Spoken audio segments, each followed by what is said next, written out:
What it do, H-Town? I'm Nick Stevenson, a.k.a. the president of Houston Sports.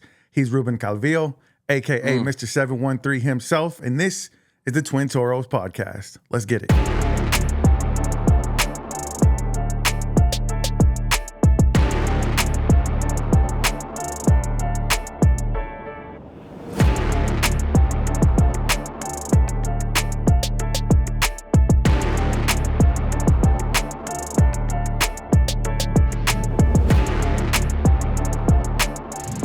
All right, Ruben, here we are, week 2. The first thing I want to ask you about, man, before we break down everything that happened yesterday, Sunday Night Football back in H-Town for the first time in 5 years. You were out at the tailgate, so you were getting the pulse of the people. Tell me, how excited was H-Town to have primetime football back in the H for the first time since 2019? Dude, it was fun, and I showed up at 2 o'clock, and to see the type of atmosphere and to see the crowd show up, even though it was hot, was insane to see. And this is what, it was kind of my key to the game going in. I need this Houston Texans crowd to make a statement, be loud, not only during the game, but in the tailgate as well. And it was just fantastic to see all my people, all our Houston Texans family, man, get in there early, swarming, and they did not stop until it was opening whistle. And then after the victory, you saw everyone still partying after. I loved it. Yeah. I needed to see it. And in the game, you can say, hey, this crowd forced about 4 or 5 false starts, man. Houston, you did a fantastic job yesterday. Yeah, I want to give a shout out to the fans because CJ asked them, please get in your seats early. He asked them on offense, can we please keep it quiet so that when we're communicating, and I know it's tough, man. You've been to the game. When they make a big play, you want to cheer, you want to make noise. But there's a difference between passionate football fans and the passionate and smart football fans. And I think we've seen in other cities, their quarterbacks are the ones who train them, right? About how to properly do this. We saw it in Indy for years, man. You could hear a pen drop while Peyton Manning and them boys were running their offense. So I think the crowd did a really good job getting in their seats, getting hype, man. And you know what? For all it's worth, like you said, they helped get the dub. Now, 19-13. Once again, a little bit closer than I know all of us were hoping. I think your prediction was what, 34-17? I said 27-10. I got a little bit closer, but here's the deal, man. I want to break down the good, the bad, and the ugly of what happened last night. So let's start with the positive, man, because that's what we're about. Let's start with the positive. What were the good things you saw from the Houston Texans in their first primetime game? Let's shout out one player right off the bat, Kaimi Fairbairn. The Houston Texans might have a top 3 kicker in the NFL. He hit 3 50-yarders yesterday, hit 3 50-yarders against the Indianapolis Colts last week. He has been money, and it feels like every time I'm in Houston Texans territory, I know I'm at least in the drive with 3 points. Kaimi Fairbairn, he's already like in the top 10 all-time in terms of field goal percentage. He still has a long way to go, but he has been fantastic. Shout out to Kaimi Fairbairn. Another good, Nico Collins, off of 10 targets, 135 yards, 1 touchdown, 8 catches. Nico Collins is becoming one of them once. He is becoming a superstar right before our eyes. He had 100 yards last week. He has 100 yards last night. Right now, he is your number 1 wide receiver. And when 100%. you heard C.J. Stroud say, this is our modern day Andre Johnson, you were like, all right, okay, let's kind of relax here. But so far, it looks like whenever there's a big play that needs to be happened, whatever big play happened last night on offense was because of Nico Collins. And, on his touchdown, the play before that gets a penalty for unsportsmanlike conduct or unnecessary roughness, right? The secondary player for the Bears puts his finger in his face, but it's always the second guy that's going to get penalized. And how do the Houston Texans respond? I'll go right back to you on 3rd down, and you drag Jalen Johnson in the end zone, throw him on the ground right after. I absolutely love that. Hey, like Juicy said, 12's out there. Yeah, absolutely. That's one of the positives I put down as well. is CJ to Nico is still a dynamic. Even when the offense, I think we both agree, it's still not quite humming the way we envision it. But it seems like CJ and Nico, they're good. He's come up with some huge plays in both games. So I'm really happy about that. To me, a really good positive that I was seeing is the defensive pressure that the Texans put on Caleb Williams. The man went back to pass 37 times. They had 36 pressures in this game, man, according to the NFL advanced stats. Man, I'm telling you, and I know he's a rookie, and here's the thing. CJ Stroud probably set the expectation a little too high for rookies. Yes, and so absolutely. We can't necessarily expect that Caleb Williams was going to be CJ Stroud, but I got to tell you, man, he didn't look anything close to CJ Stroud. I mean, I've seen better games out of Bryce Young than we saw yesterday. Dare I say it was a Bryce Young-esque performance yesterday from him. What was your assessment on the defense in total? You bring up a fantastic point. After what people saw in Houston last year, I think they expected, these day one quarterbacks to come in and just change a franchise like that.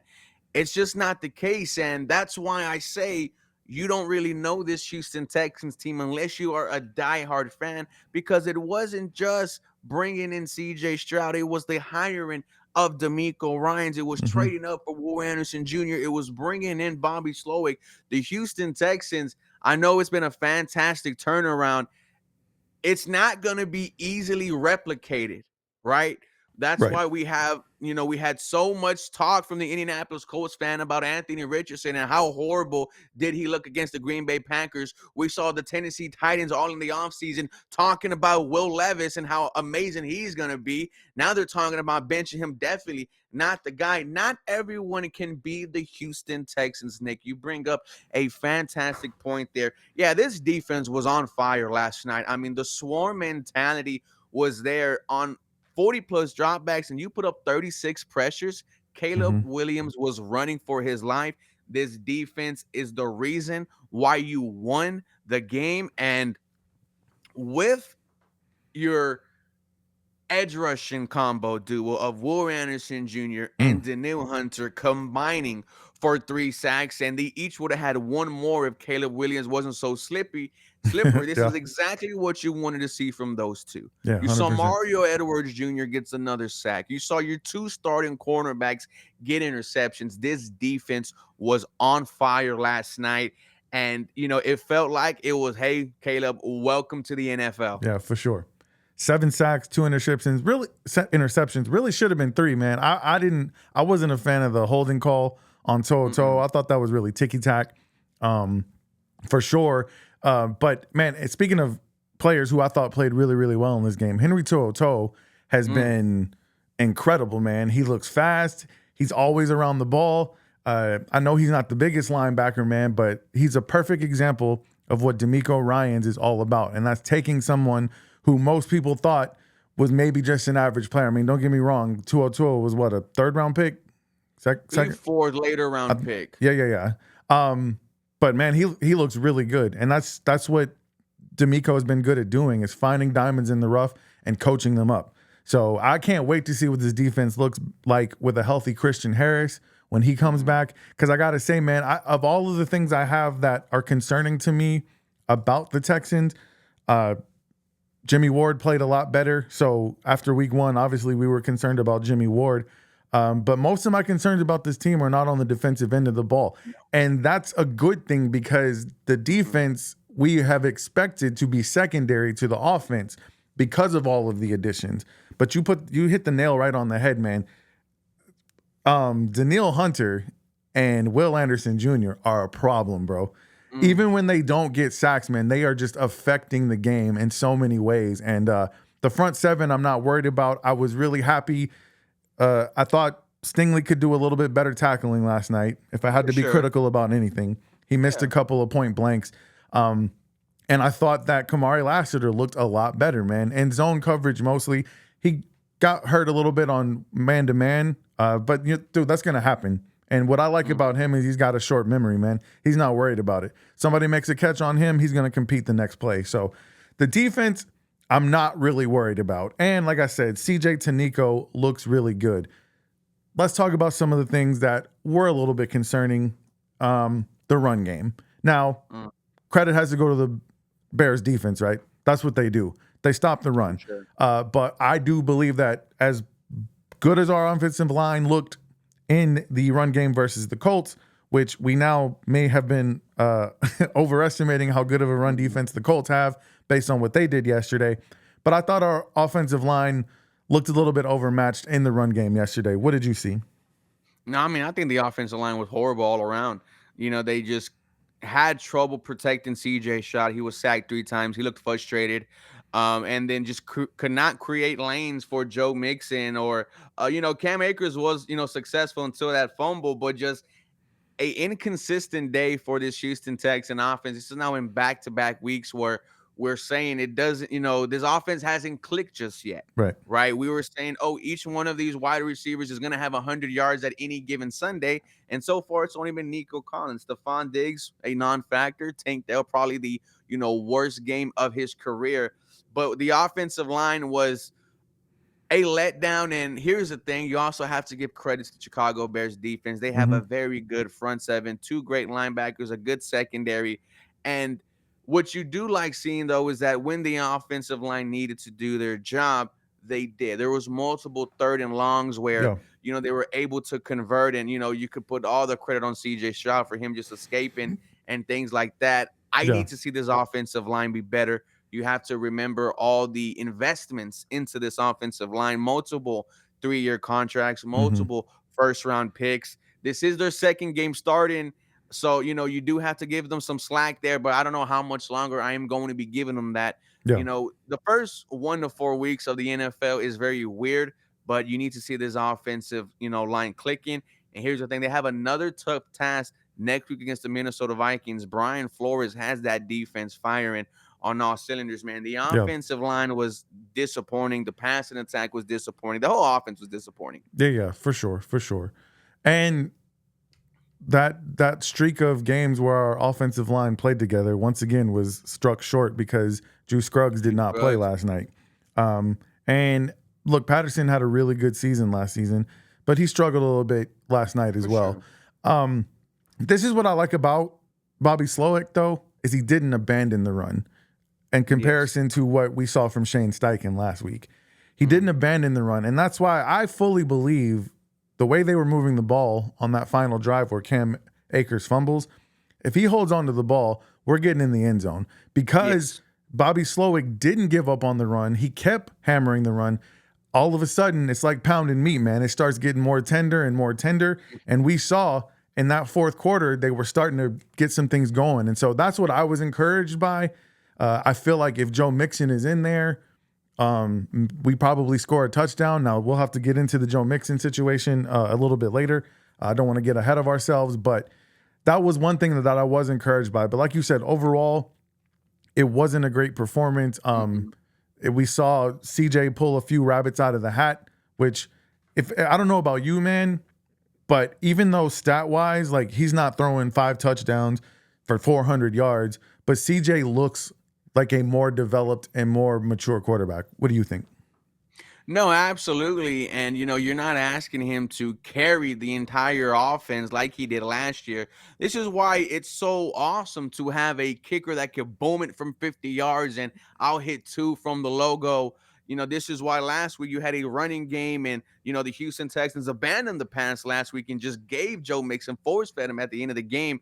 Yeah. This is what you wanted to see, right? Not putting all of the pressure on your young quarterback, have the weapons around him do some work. So last night it was Kaimi Fairbairn because like we just said, disappointing. But I do agree with you. CJ Stroud, he looks better, does not look worse. This sophomore slump is Yeah. non-existent. It's there for Will Levis and AR5, but so far it's not there for CJ, man. Yeah, man. And I want to talk about the AFC South in a little bit, but man, let me just because I forgot to uh, address what you said about Fairbairn.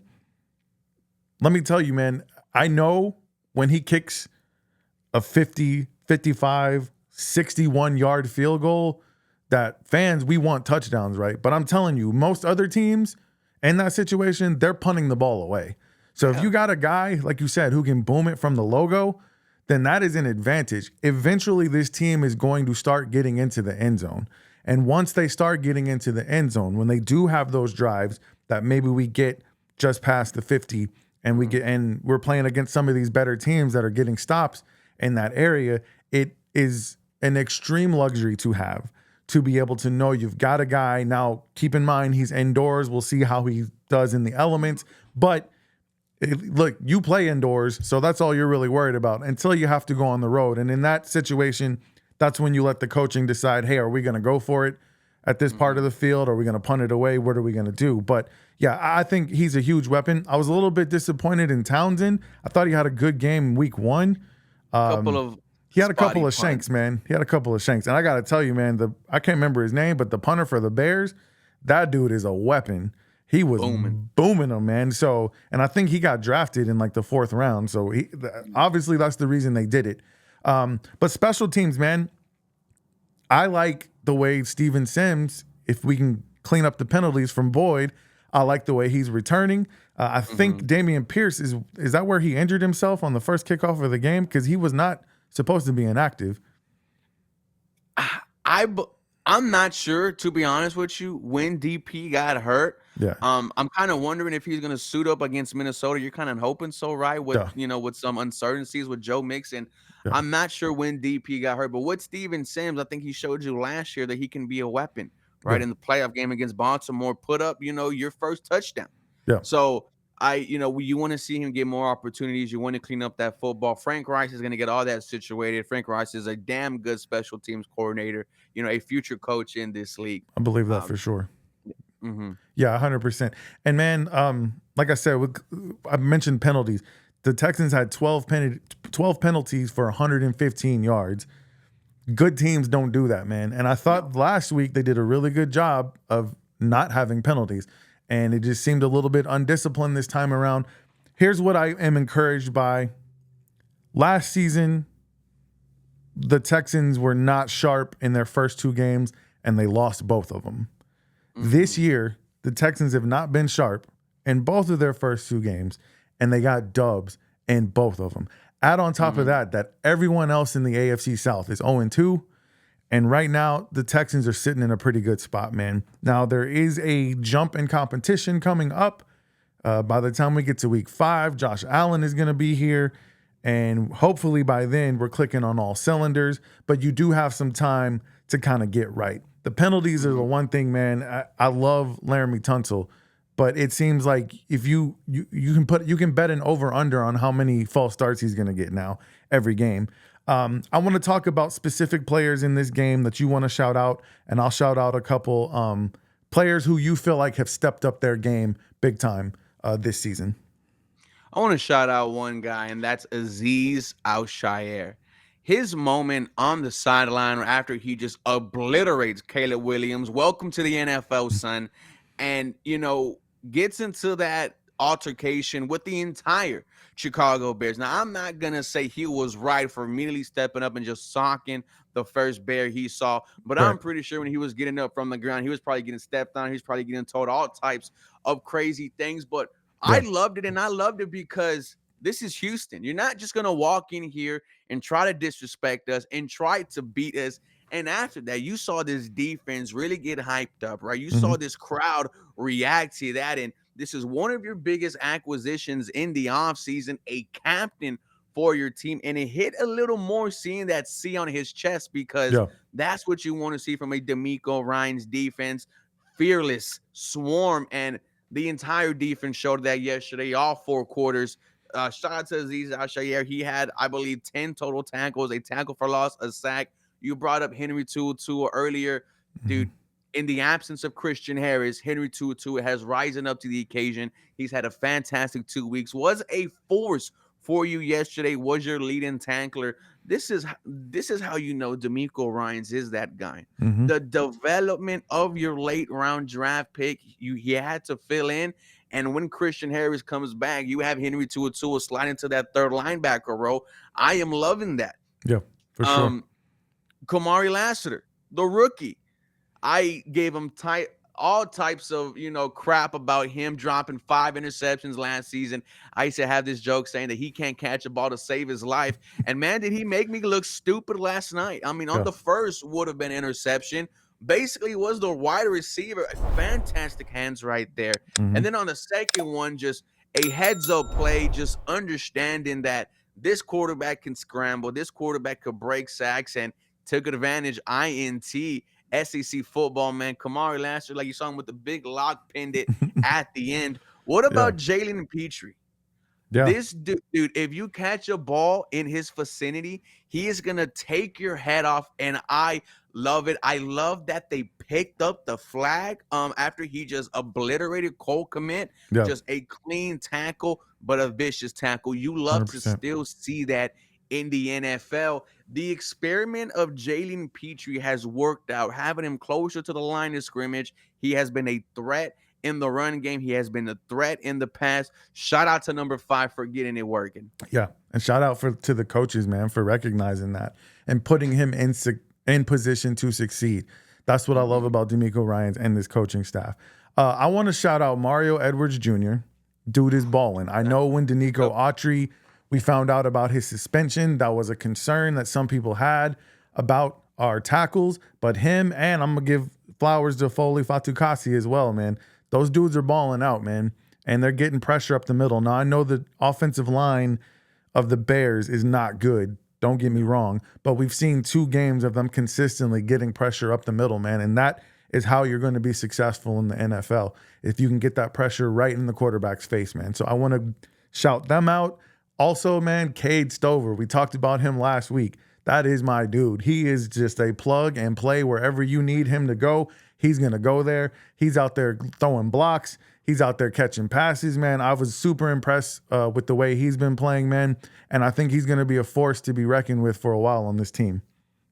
Yeah, I mean, he took advantage of his few opportunities that he got, right? On the big fourth down, lined up as fullback, then goes out for a pass, takes it for 10 plus.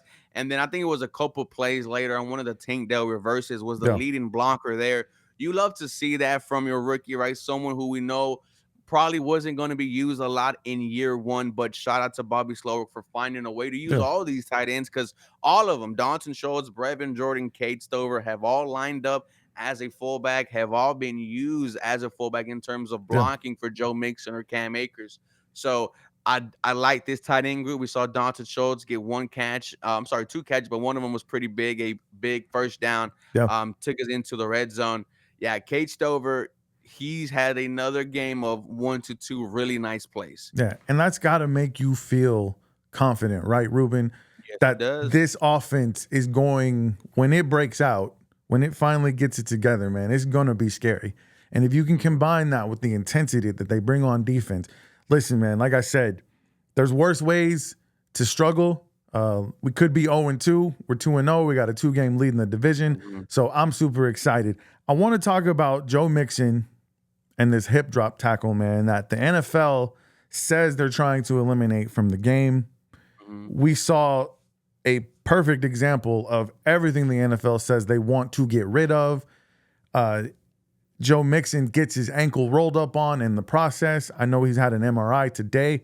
I'm not sure when we'll be getting information on the results of that, but just what are your thoughts on the situation from the hip drop tackle, and what if Joe Mixon misses a significant amount of time, what that could possibly mean for the Texans? Yeah, first I was happy that he was able to get up and walk under his own power, even try, to come back in the game. I thought it was a hip drop tackle. My friend Caleb immediately said hip drop tackle, and you saw Joe Mixon after the game call out the NFL and the NFLPA, tagged him on Twitter and says, "Y'all did y'all hardest to get this ban." So obviously, if I'm Joe Mixon, I want to see that get dealt with Yeah, because we've seen multiple players get injured by that tackle, and Joe Mixon is a huge part of this offense. And pending what we hear from the x-rays, have some concerns here. yeah, Damian Pierce was not active last night, so Cam Akers is your go-to running back right now hmm entering week 3. Do you look for someone who's on the street? We heard that Kareem Hunt was meeting with the Kansas City Chiefs earlier today. I'm Hmm. not sure if the Houston Texans are looking on the open market. You would hope so if Joe Mixon, if he Yeah. can't go for a significant amount of time. But you hate to see that tackle. And especially you want to see something get dealt with after they made this big rule change. Yeah. Absolutely. And with Pierce, man, it's a hamstring. So there's no telling how long that could take. So yeah, Oof. I agree with you 100%. Hopefully these MRIs come back negative. Maybe it's just even a severe sprain is probably going to keep him out for a while though. As far as the hip drop is concerned, the NFL is doing nobody any favors by saying that we're not going to police this end game. We're going to do fines after the fact. Because when you're in the game, nobody's thinking about their check. At least you shouldn't be. In the game, you're trying to win the game.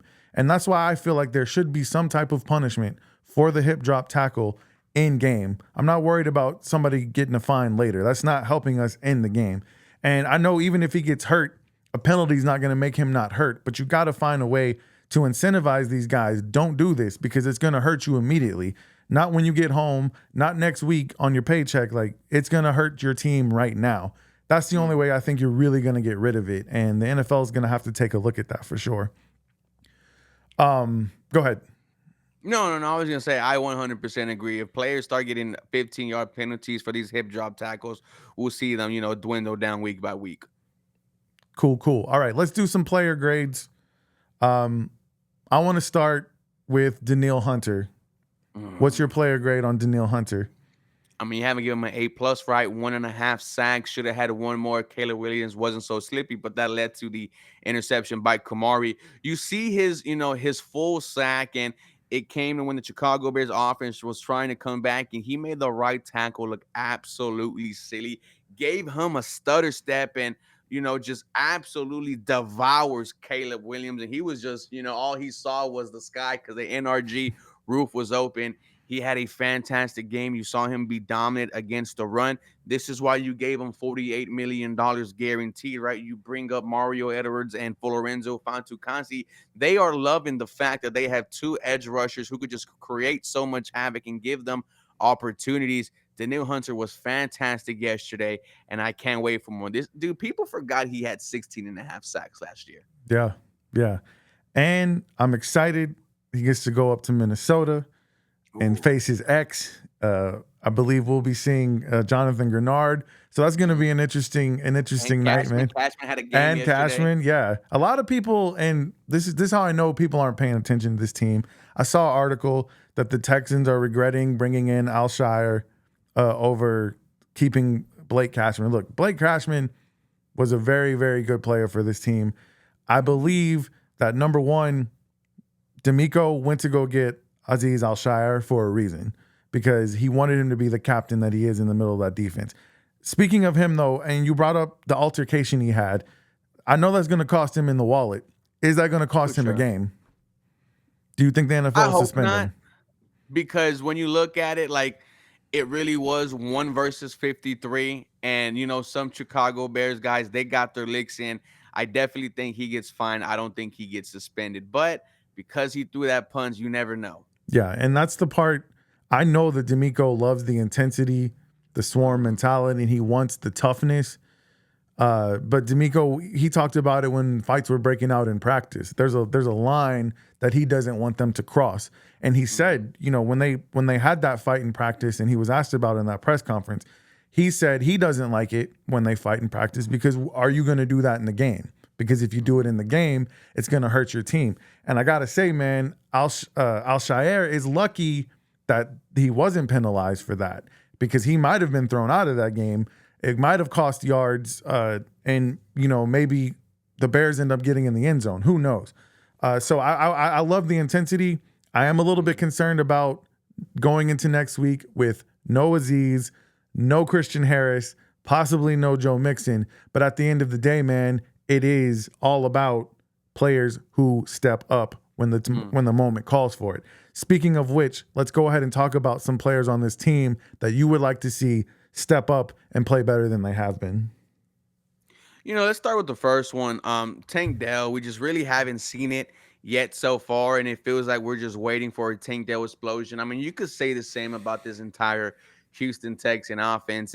I've been on record saying this is going to be one of the most dangerous passing attacks in the league, and so far we have yet to see it. CJ has yet to throw for 300 plus yards, and they need to wake up, because from what you saw against the 49ers, the Vikings, they are not afraid, and they have Mm-hmm. Clint Kubiak calling plays, and he is looking fantastic.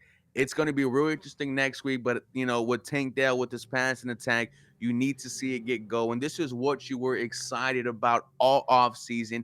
Is I got 3 number 1 wide receivers.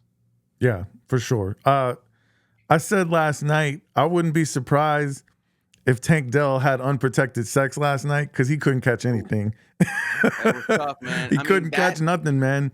And the thing is we know what he went through in the offseason. I don't think that has anything to do with it. We talked about last week the limited preseason, the limited amount of practices and game reps. I don't know, man. It's not there yet. And he's contributed to some of these wins. He's had a couple of good runs.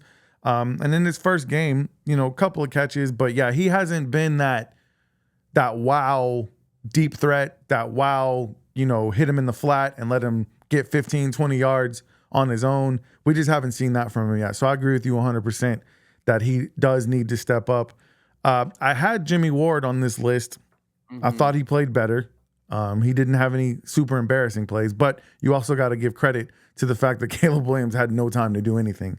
So we'll see what happens. Like I said, we got step up in competition coming. We'll see what happens.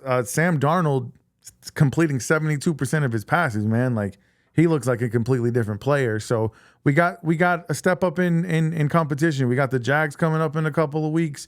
I can't wait for that game. You know why. AFC South Warzone is wilding out right now, bro. Dude, and those guys are ridiculous. Like, first of all, for like a grown ass man it's one thing to post 1 to 3 times a day. Right. But to be put in 7, 8, 9 and your team hasn't won a freaking game, it's like, what are we doing here? Like, this just goes, like, it just shows that you don't know what you're talking about. You'll rather go for the clicks, go for the little laughing emojis on old ass Facebook, but dude, they just look ridiculous. And it's not just the Jaguars fans, it's the Titans fans too. We haven't heard anything from the Indianapolis Colts fan base, and they're going through it right now. Man, shout out to them. But 100%. Top of the AFC South, like we predicted. I don't care about. Yeah. It's they're talking about you when you're on top. And here's the thing, man. So it's all fun and games, but like there are people in that group who get very, very personal. And I'm like, look, man, that's when I try to catch myself. The game, dude. Yeah, That's all for they sure. do is throw shots. For sure. And as you and I, the professionals that we are trying to be, we can't get drug into that stuff, man. I do want to shout out really quick though, all of the guys from there's some decent, what's the word I'm looking for? There's some pretty cool dudes in that group. I've had a couple of them on my show. They understand the situation. They're willing to admit that Will Levis is a glorified mayonnaise salesman, that AR5 really has not played well at all. He's put up some big stats in the Texans game, but yesterday he was extremely exposed. So there's some cool guys in there as well, man. And I want to encourage, I know you do a podcast with a bunch of dudes who are fans of the other teams in the AFC South. What's the name of that podcast again? The AFC South Roundtable. Roundtable. Yeah. Shout out to those dudes, man, because listen, there are ways to have fun trash talk. You're going to talk trash. You're going to rep your team and everything. Sure. But make sure you're doing it with substance. Make sure you're doing it with backing it up with stats. And you're not just throwing out crazy stuff just to say something, man. That's the only criticism I have about some of those dudes. And we can't get drug into it because we had a very awesome announcement last week. I hope you're comfortable telling people about this, that the Twin Toros podcast will be moving over to the ESPN 97.5 YouTube channel. I want to congratulate you on that, man. I want to say to you, Ruben, thank you for taking a chance by even doing a show with an old head. You didn't know what was going to happen, man. You got 1350. You got way more followers than I got, man. You had no idea what you were getting yourself into, man. But I appreciate it. And like I said, man, we went from being foes to family, bro. And I'm down with it, man. And I'm really super excited about joining ESPN. The athletically declined guys have reached out to us, congratulated us, man. So it's all love at this point. I hope you're as excited about that as I am, though.